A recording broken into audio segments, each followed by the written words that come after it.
I feel like no one really prepares you for this getting into your 30s. Discipline just gets harder. Now, there's a bevy of reasons. We're going to get into it, but we're also going to get into how to stay disciplined so that you can make your 30s the best years of your life, or your 40s, or whatever decade that you're in, but doing it the right way. But before we do, if you all don't mind subscribing to the channel, just subscribe to it because we're going to be here every week.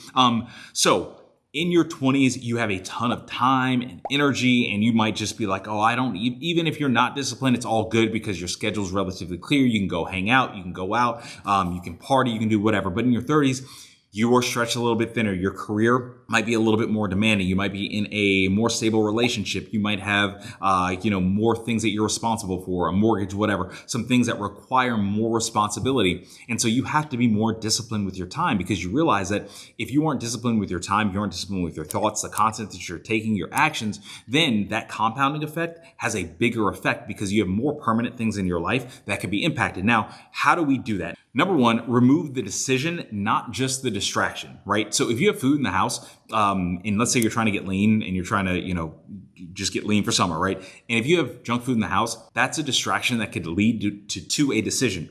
But if you don't have it in the house, you don't even have a decision to eat it or not. It's just not there. So it's just not a decision, right? When I go and I go running in the morning, I make sure my supplement's out. I make sure my pre-workout snack is out. I make sure my clothes are hung up because we have a daughter now. So I'm waking up 2 to 3 times at night. I'm helping change the diaper. I'm helping, feed, doing all of this stuff. And so I make sure that the decision is just basically made for me, or the decision not to run isn't there because I'm like, I have everything set up, right? So when you remove the decision, not just the distraction, what happens is you're able to become more disciplined. So, you are able to get your goals a little bit faster. You're able to have more clarity around your day. You're not just sitting back seeing all these distractions that you have to make decisions on. You just don't have the distraction, so you can't even make the decision to do the wrong thing, right? So remove the decision, not just the distraction. Number 2, deal with HALT, HALT. What that means is hungry, angry, lonely, and tired. So when you have more responsibilities and you're just go, sometimes you're hungry, sometimes some things frustrate you, so you're angry. In your 30s, you might not have the same friend group as you did in your 20s because everybody's on with their lives and everybody's kind of, becoming more insular with their family. So you might feel lonely. And then again, with more responsibilities and more potential, career demands and family and work demands, you might feel a little tired. But if you learn to deal with those moments and have a plan for those moments, that helps out so much. For me, I'm somebody who I can get hangry because I'm like, I'm a very scheduled person when I eat. That's part of the reason why I got into smoking meats too, because I'm like, I can meal prep, I can get good food prepped early. And so our fridge is stocked with that stuff. And so when I'm hungry, I'm like, hey, there's basically meals that are already prepped. And so I go and I eat, right? When I know that I'm in a place where I'm getting frustrated or I'm getting a little bit angry, I'm like, okay, I step away. I remove myself from the situation where in the past, I'm like, hey, I'm ready to rock. We can argue, we can have this conversation, whatever, because I am so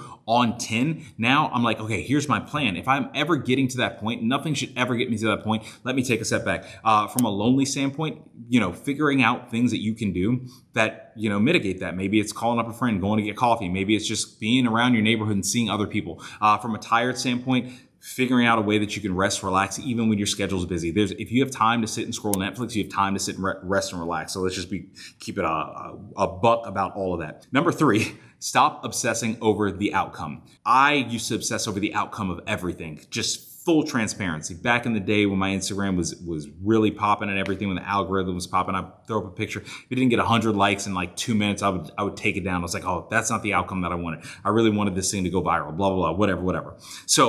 But I was obsessing over the outcome. But I wasn't obsessing over the process. Now I obsess over the process of something. I very rarely care about the outcome of a thing. I focus on the process, right? And because the process is the thing that grows you and the process is the thing that molds you into the person that you're trying to become. If you obsess over the outcome and you get an outcome, but it's through a process that you cheated, that's easy or whatever, you might sit back and think, oh, I am that person. I am that guy. I did that thing. But the reality is you didn't grow. You didn't change. You didn't improve at all because you just got the outcome. But when you focus on the process, that is going to help so much more. It's just going to get you more in line with who you're supposed to be, right? So even now, it's like our daughter just got born. My thing is I'm just focused on the process of becoming a better dad. And what that means is like, okay, some days I wake up a little bit more tired and everything. And I know when I'm tired, I can be a little edgy. And so my process is, okay, not to be the most perfect, whatever. It's like, okay, well, I just want to figure out a way that I can be less edgy and notice that and make sure that my responses are responses and not reactions, and make sure that I'm being very present with my daughter and making sure that I'm being present with my wife, Carly, and making sure that I'm being a servant leader in my house. It's just the process of, right? I'm not really worried about the outcome or the reaction that I'll get from Carly or the reaction that I'll get from my daughter. I'm really focused on the process of just being better, and whatever the outcome is the outcome. I can only control me. I can only control the controllables, right? So focus on the process and not the outcome. Number 4, embrace boring. Now, I think that this is so important because it's very easy to be overstimulated because we need to do something. We need to be somewhere. We need to be making some money. We need to be on a bunch of dates. We need whatever it is, right? These things that happen a lot in our 20s, but in our 30s, it's like, hey, sometimes things settle down. Even if you're doing really well, if your career is going well, your marriage is going well, your family life's going well, all the things that are important are going well. Sometimes it ends up feeling boring because it's just consistent things day to day. But if you can look at the boring and the mundane and say, wow, there's so much power in consistency. There's so much peace in this. You're able to continue to do the right things and have discipline over the things that you want to make sure that you're improving at. Now, I'm someone where I'm like, hey, sometimes you have to break discipline because you need to go and you need to have a good time. You need to make sure that, there's a little bit of spice of life. I 100%, I'm all for that. Carly and I, we are 100% all for that. But the day-to-day, if you can embrace boring and mundane and know that there's so much power in that, there's so much peace in that, you're going to feel so much better. This discipline is not going to feel so heavy because you're going to see yourself improve. So again, I know this is a quick one, but number 1, remove the decision, not just the distraction. If it's not there, you can't even make a decision to do the thing. Number 2, deal with HALT, H-A-L-T, hungry, angry, lonely, tired. Find out a way to deal with that better. Number 3, stop obsessing over the outcome. The process is what matters. If you get to the outcome in a way that's kind of crappy, you didn't improve in the process. You just got an outcome, cool, pat yourself on the back. But when you're put in a situation like that again, where you really have to walk through the process, you missed it because you're going to have to go back from square one. And number 4, embrace boring. Boring is great from time to time. Of course, go out, have fun, do your thing, but embrace the mundane, the day-to-day. That is how you are going to get better discipline in your 30s and 40s and 20s and just any era. But that's what we're talking about today. But I hope you all enjoyed this message. If you all did, like, comment, share, subscribe, and I'll see you all in the next video. Peace.